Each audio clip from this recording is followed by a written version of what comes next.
মৰমী Begum 50 number Adabari উত্তৰকুছি গাঁও পঞ্চায়তৰ নিৰ্দলীয় প্ৰাৰ্থী সদস্য পদৰ পৰা নিৰ্বাচিত হৈছো আগন্ত 7 মে 2025 তাৰিখে এই নিৰ্বাচন হ'ব আটাইলৈ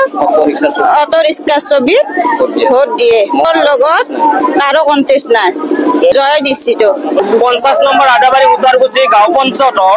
আঞ্চলিক সদস্য পদৰ ৰাইজৰ মনোনীত নিৰ্দলীয় প্ৰাৰ্থী যি মৰমী বেগমে যি আমাৰ আদাবাৰী উত্তৰকুছিত প্ৰচাৰ চলাইছে এইটো 100% নিশ্চিত আমাৰ লগত কাৰো কণ্টেষ্ট নহয় আমি জয় হ'ম অটো ৰিক্সাৰ ছবি নিৰ্দলীয় প্ৰাৰ্থী ৰাইজৰ সমৰ্থন আছে অসমৰ সংবাদ জগতখনৰ বাবে এক সুখৰ খবৰ আপোচবিহীন ৰাইজৰ কণ্ঠ সাপ্তাহিক কবচ পুনৰ এবাৰ অসমৰ ৰাইজৰ মাজলৈ স্বত্বাধিকাৰী প্ৰণীতা কলিতাৰ দ্বাৰা প্ৰকাশিত আৰু আপোচবিহীন একাংশ নপুৰণি অভিজ্ঞতাপুষ্ট সাংবাদিকৰ দ্বাৰা প্ৰচাৰিত তথা eco printing press Guwahati Katabari গড়চুকত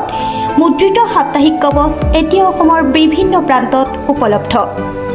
আমাৰ ঠিকনা মুখ্য কাৰ্যালয় অসম ফৰেষ্ট স্কুল হৰি মন্দিৰ পথ গুৱাহাটী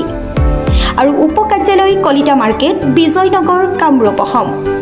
মোবাইল নম্বৰ হৈছে 9435114666 70024728813 আমাৰ ইমেইল আইডি হৈছে kobos2025@gmail.com